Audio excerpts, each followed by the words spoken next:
আমি আপনার ভালোবাসি। I love you. প্রেম করবা? এবার কেউ প্রপোজ করে? ফুল দিয়ে হাঁটু গেড়ে লুতুপুত হয়ে করে? তোরা কিন্তু আমার রাজকুমারের দিকে নজর দিবি না, ঠিক আছে? কিছু বললেন? না না, আমি কিছু কই নাই, আমি কিছু কই নাই। আমি কি পাগল নাকি কিছু কই আবার চল খামু? তোরা আমার এরকম হাসাহাসি করতেছিস কেন? আর কি নিয়ে তোর নাগরদের নিয়ে? যা, আমার এগুলো নাই, আমার এগুলো কবি না। তো মঞ্জু ভাইয়ের কি খবর? মঞ্জু মঞ্জুরে তো সেদিন আমি ঠান্ডায় দুটো চট দিছি জানো। এমনি কইস না, তুই যা শুরু করছস গ্রামের সব পোলা গড়ে তুই দৌড়াইতাছস। 2 দিন পর তো তোর লেগা বুইড়া বেটাও জুটবে না। না জুটলেন নাই, আমি জীবনে কোনোদিন বিয়াই করবো না। এমন বড় বড় কথা দেখুন না তোমার কয়দিন থাকে। শোন, তোরা যে আমার নিয়ে এত কথা কইতেছিস না, তোরা দেখবি একদিন সত্যি সত্যি আমার স্বপ্নের রাজকুমার আসবো, আর আমি আমার স্বপ্নের রাজকুমারের জন্য অপেক্ষা করতেছি। এইসব কথা রূপকথার গল্পের বইতেই মানায়, বাস্তবে মানায় না। হয়তো ঠিকই কইছে, মনে হইতাছে তোমার স্বপ্নের রাজকুমার এখনই এইসব রূপসজ্জা করতেছে। আমার স্বপ্নের রাজকুমারী নিয়ে আপনাদের ভাবতে হবে না, আপনারা যান, যাই আপনাদের ফুলসজ্জা নিয়ে ভাবেন। তখন ওকে আর খেলবই না। যা, এই যে জমিদারের নাতনি, পাড়া বেড়ানি শেষ হয়েছে, এখন আসেন রান্নাঘরে একটু সাহায্য করেন। আমি একা মানুষ, এতগুলো মানুষে হাড়ি ঠেলতে পারবো না। এতজন মানুষ কই পাইলা? বাড়িতে তো মাত্র 3 জন, তুমি, আমি আর আব্বা। জি না, শহর থেকে মেহমান আইতেছে, তোর আব্বার বন্ধু তার পোলা আইতেছে, কয়েকদিন থাকবে। বাইরের মেহমানের জন্য একটু ভালো মন্দ রান্না করতে হবে না? আবার মেহমান আইতেছে, কয়দিন আগে না মেহমান বিদায় করলা। আমি এসব মেহমানদারিটারি করতে পারবো না। আরে বন্ধু, কত বছর পরে তুই গ্রামে আসলি। আসতে কোনো অসুবিধা হয় নাই তো? কোনো অসুবিধা হয় না।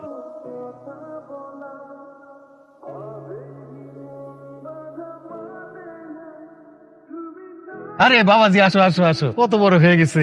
তাড়াহুড়ার কি আছে? এত গরমের মধ্যে আসে, এতক্ষণ না খেয়ে থাকবো। শরবত নেন। No thanks. আব্বা, আপনি নেন, আপনি তো আমার আব্বার সব থেকে কাছের বন্ধু। আমি তো চাইলে আপনার আব্বা ডাকতেই পারি না? অবশ্যই। আরে আরে কি করো? চলো বন্ধু। খাবার কেমন হয়েছে? ভালো হয়েছে তো, মজা হয়েছে। আব্বা, খাবার কেমন হয়েছে? অসাধারণ। সব আমি নিজের হাতে রান্না করছি। আমি যে কি ভালো রান্না করতে পারি বিশ্বাস করেন। শুধু রান্না না, আমি কাপড় কাচতে পারি, আমি ঘর দর পরিষ্কার করতে পারি, আমি ঝাড়ু দিতে পারি, আমি কাঁথা সেলাই করতে পারি। আর আমার উচ্চতা হচ্ছে 5 ফিট 4.5 ইঞ্চি। আর আর আর আমার পাগুলো না একদম সোজা, একটু বাঁকা না। মাশাআল্লাহ, মেয়ে তো খুবই গুণবতী। মাশাআল্লাহ। তোরা আসার পরেই আমি টের পাইলাম যে আমার মেয়ে এত গুণবতী। কি সাবান দিয়ে হাত ধুইতেছেন আপনি? আপনি এই সাবান দিয়ে হাত ধুন। সবাই তো এই সাবান দিয়ে হাত ধুইলো। সবাই এই সাবান দিয়ে হাত ধুইছে, তাই বলে আপনারা ধুইতে হবে? কি স্পেশালিটি এটার? আগেরকার দিনে যখন বিয়ে হইতো, জামাইরা আসলে জামাইদেরকে এই সাবান দিয়ে হাত ধুয়ে দিত। আপনার এই সাবানটা কোনো সুস্থ স্বাভাবিক মানুষ ইউজ করতে পারে নাকি শুধু জামাইরা ব্যবহার করে? আরে আপনার সমস্যা কি বলেন তো? আপনি আমার আপনি আপনি করে কোন কেন? আপনি আমার তুমি করে করতে পারেন না? প্রথম পরিচয় তুমি করে বলবো, এটা বেয়াদবি না? আপনার সাথে দেখা হওয়ার অর্ধেক দিন পার হয়ে গেছে, কালকে সকালে পুরো একদিন পার হয়ে যাব। এখনো কি আমরা অপরিচিত নাকি? সাইকোলজি বলে একটা মানুষের সাথে আরেকটা মানুষের পরিচয় হতে বা একজন আরেকজনকে চিনতে 30 ঘন্টা সময় লাগে। আপনার অর্ধেক বেলা থেকে 30 ঘন্টা পার হয়েছে। 30 ঘন্টা যাক, তারপর যোগাযোগ করবেন জামাই বিশেষজ্ঞ। এই সাবান দিয়ে হাত ধুলো না, কিছু বুঝছেন?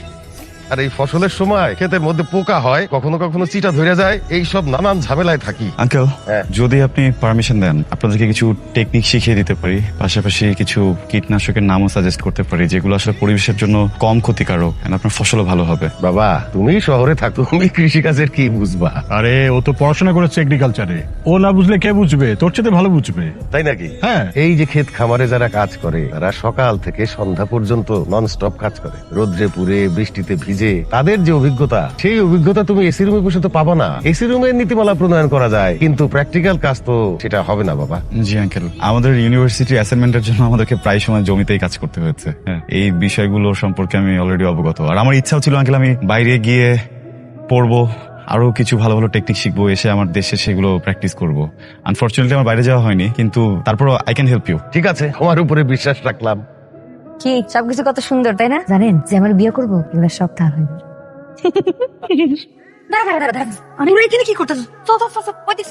ঘরের ভিতরে ঢুকতেছিস কেন? তোরা 5 মিনিট এখানে দাঁড়া, আমি কাপড়টা পাল্টে আসতেছি। তুই তো সবসময় আমাদের ডাইকা ডাইকা তোদের বাড়িতে নিয়ে আসতি, আজকে কি এমন হইলো যে বাড়িতে ঢুকতে দিবি না? আমার উপরে ঋণে ভর করছে। তোরা যদি এখন ঘরের মধ্যে ঢুকস, তাহলে দিন সাল থেকে লাভ দিয়া তোর ঘরের মধ্যে বসা, তখন দেখবি যে তোর বাচ্চা হয়ে গেছে। খারা, আমি এসেছি। তুই তো একটা গাবলা আছে, ওই ঘরে ঢুকতে দিল না। দাঁড়া, খোঁজ লাগাইতাছি। ভালো লাগাইছি। আমি নিতাছি খোঁজ, তারা। সি সি সি সি সি, কি দেখলাম? একটা কমন সেন্স আছে না? নক করে ঢুকবেন তো একটা মানুষ রুমে নাকি? আচ্ছা, আপনি শুধু এরকম সরাসরি কোন কেন? সত্যি তো আমার তো এরকম নক নক করে ঢুকা উচিত হয়নি, কিন্তু মুরব্বীরা একটা কথা বলছে, যেটা হয় ভালোর জন্য হয়। শোনেন, বিষয়টা একদম ফানি না, পুরো বিষয়টা আনকমফোর্টেবল করার মতো। আনকমফোর্টেবল এর কি আছে? বুঝছি, এটা যদি বাইরে জানাজানি হয় তাহলে সমস্যা নেই, আমি আপনারা বিয়ে করবো। আপনি আপনি কইবেন না, ঠিক আছে? ঠিক আছে, যেন আপনি করে বলেন। আচ্ছা, আপনি কি কথা একটু কম বলেন? না, আমার সাথে কম বলেন কেন? ইন্টারেস্ট পাই না তাই। মাথার মধ্যে গোবর ছাড়া আর কিচ্ছু নাই। কি রে হঠাৎ করে আমার টান দিয়ে নিয়ে আসলি, কোনো সমস্যা? আব্বা, আমি প্রিটেস্ট পরীক্ষায় বাংলা কত পাইছি কত? আমি তো মনে করতে পারতেছি না। মনে থাকবো কেমনে? আমার কিছুই তোমার মনে থাকে না। তোমার মায়ের কি পড়াশোনা করতেছে নাকি করে না এটাও তুমি জানো না। আমার প্রতি আসলে তোমার কোনো খেয়ালই নাই আব্বা। কি কইলি এটা তুই মা? এখন কি লাগবো সেটা কর। আমার প্রাইভেট টিচার লাগবো। দুইটা তো প্রাইভেট করতেছ। বেশি শিক্ষা লেগে প্রাইভেট টিচার লাগবো। এতদিন শুনছি মানুষ বাংলা ইংরেজি অঙ্কের লেগে প্রাইভেট টিউটর খুঁজে, কৃষির লেগে যে প্রাইভেট টিউটর খুঁজে এটা তো তোর কাছে প্রথম শুনলাম। আচ্ছা তুই তো কৃষিতে 80 নম্বর পাইছো, সে প্লাস। গোল্ডেন এ প্লাস তোর পাই নাই। গোল্ডেন এ প্লাস পাইতে হইব না? আমি তোর স্কুলের স্যারগুলোকে কথা কম। আমার স্কুলের কোন স্যার কি কৃষি বিশ্ববিদ্যালয়ে কি পড়াশোনা করে পাশ করছে? তাদের সাথে তুমি কি কথা বলবা? তাইলে এখন এইরকম স্যার আমি কই পাবো? তার তো বাড়িতেই আছে। কার কথা কইতিস? তোমার বন্ধুর পোলা শাওন ভাই। তুমি তো জানো আব্বা, শাওন ভাই কৃষি বিশ্ববিদ্যালয় থেকে পড়াশোনা করছে। আমি শিওর আমি যদি তার কাছে পড়ি আমি 100 পাবো। পোলাটা আমাকে বাড়িতে বেড়াইতে আইছে, আর ওর মাথায়ও একটু গন্ডগোল আছে। আমি এখন ওরা কিভাবে কই এই কথা? বেড়াতেছে তো কি হইছে? আমার যদি 1 ঘন্টা করে পড়ে তাহলে কি তার বেড়ানো বন্ধ হয়ে যাবো? আর সারাদিন তো শুয়ে বসেই থাকে। ফিরি ফিরি থাকবো নাকি আমাকে বাসায়? আমি ওর সাথে কথা বলবি। কথা বলে বলে কিছু নাই, আমি তার কাছেই পড়বো, এটাই আমার শেষ কথা। আমি তো বাইর করছি তিতলি কিল্লি গ্রাম করে ওর বাড়ি ঢুকতে দেয় না। পোলাটা দেখতে কেমন রে? পোলা তো সেই বান্ধবী, লাইন মারাস নাই। পোলা আমার দিকে তাকাই নাই। এই আমি আগাইছি কথা কইতে, পোলা অমনি বাড়ির দিকে গেছে। জিন কি আর তিতলি গো বাড়িতে আসর করছে? জিন তো আসর করছে তিতলির ঘাড়ে। বাজার কি আছেন আমারে আমি পর ফোন করছি। এই যে আপনি দাঁড়ায় আছেন কেন? লাভ দেন আমারে বাঁচান। আমি সাঁতার পারি না। আরে আমি পারি, আপনি লাভ দেন, আমি শিখাইয়া দিব নে। শুনেন, আমগো খেতের আনারস কাউরে দেই না, আপনার জন্য আন। Thank you. আনারস আমার অ্যালার্জি আছে, ডক্টর খেতে নিষেধ করেছেন। তাহলে কালকে অন্য কিছু আনবো না, আমগো অনেক জমি জমা তো। বলুন। এই যে বিদেশি কৃষক, কালকে যে আপনি আব্বারে যে কীটনাশক নাম দিছিলেন না, আব্বা ওইটা ভুলা গেছে, একটু লেখা দিতে বলছে আজকে। কাগজ? কাগজ তো নাই, হাতে লেখা দে। আমার হাত ধরছে। বান্ধবী কেমন? চল বান্ধবী ভিতরে যাই। আচ্ছা, আমার সাথে পেতনি পেতনি খেলা হইতেছে তাই না? দেখাইতেছে মজা। ওরে বাবারে, কত বড় বড় পেতনি! আমার তো দেখা ভয় লাগতেছে। যদি আসল পেতনি হয় তাহলে ঝাড়ু দিয়ে জোরে জোরে বাড়ি দিলেও কিন্তু যাইবো না। আহ! পেতনি! আহ! মাগো, তাহলে তোমার আসল পেতনি। ওরে বাবারে বাবা, পালাও পালাও! মাশাআল্লাহ, কত সুন্দর লাগতেছে। আমার কাছে সুন্দর লাগতেছে, মানে সবার কাছে সুন্দর লাগতেছে। তার মানে আমার বান্ধবীর কাছে সুন্দর লাগতেছে। এটা তো আমি হতে দিব না, বুঝতেছেন? হাঁটতে যাচ্ছি গ্রামে। যান, কিন্তু এই শার্ট পরে যান জীবন। কেন? এটা তো আপনার একদম খারাপ লাগতেছে। কি যে খারাপ লাগতেছে আমি আপনার বুঝাতে পারবো না। পাত্রী দেখতে যাচ্ছি না। স্ত্রী কিছু বুঝে না। কারণ আবার কি? ঠান্ডা পানি খায়। সরি সরি সরি, আপনি এক কাজ করেন, শার্টটা বদলাইয়া যান। দেখছেন, আল্লাহ চায় না যে আপনি এটা পরে যান। তাড়া তাড়া তাড়া। তোরা কিন্তু আমার রাজকুমারের দিকে নজর দিবি না, ঠিক আছে? আল্লাহ দুইটা চোখ দিছে সুন্দর দুনিয়া এটা দেখার লেগে, তাই দেখি। তো এই সুন্দর দুটো চোখ দিয়া পুরা দুনিয়ার সমস্ত ছেলেদেরকে দেখো, আমার কোনো সমস্যা নেই, কিন্তু আমার রাজকুমারকে দেখা যাবে না। তুই নাইলে ওরে পছন্দ করস, কিন্তু ও কি তোরে ভালোবাসে সেটা তো জানাস না, আগে সেটা জান। আমার তো মনে হয় না এই পোলায় তোরে জীবনও ভালোবাসবো। দাঁড়া, তোকে দেখাইতেছি। আপনার সাথে আমার একটু কথা আছে। বলেন। আমি তো ঘুরায় পাশে কথা বলতে পারি না, আমি যেটা কই সোজা সোজা কই। আমি আপনার জীবনের এমন একটা কবিতা হইতে চাই যেটা আপনি সারা জীবন পড়বেন আর মনে রাখবেন। কি ব্যাপার, এখনো বুঝেন নাই? আমি আপনার ভালোবাসি, আই লাভ ইউ। কি হলো, এতক্ষণ বুঝে গেছে? শহরের মানুষ দেখে কি যা মনে হয় তাই করব। শহরের মানুষরা গ্রামের মানুষের মানুষ ভাবে না। একটু আসতে বলো না। মনে হচ্ছে হাতগুলা ভাঙা না, গলা ধাক্কা দিয়ে বাইর করে দিই। থামো না এখন একটু শর্মিন। ভাবি, আমি আমার ছেলের হয়ে আপনার কাছে লজ্জিত। আপনারা যেমনটা ভাবছেন ও কিন্তু এরকম ছিল না। ভার্সিটি লাইফে ওর জীবনে আসলো খেয়া। তো হাই দিতেছে রে, কোনটা ভালো লাগছে? এই কোন ইয়ার? কারে ভালো লাগছে? ক্যাপ। তোমাদের একটা প্রশ্ন করি, কানের নিচে খাবা নাকি এখান থেকে যাবা? আমরা চলে গেছি। এই এদিকে, এই ক্যাপ পরা, এই জায়গায় থাকো, বাদ বাকি যাও। আমাকে চেনো? জি চিনি। কিভাবে?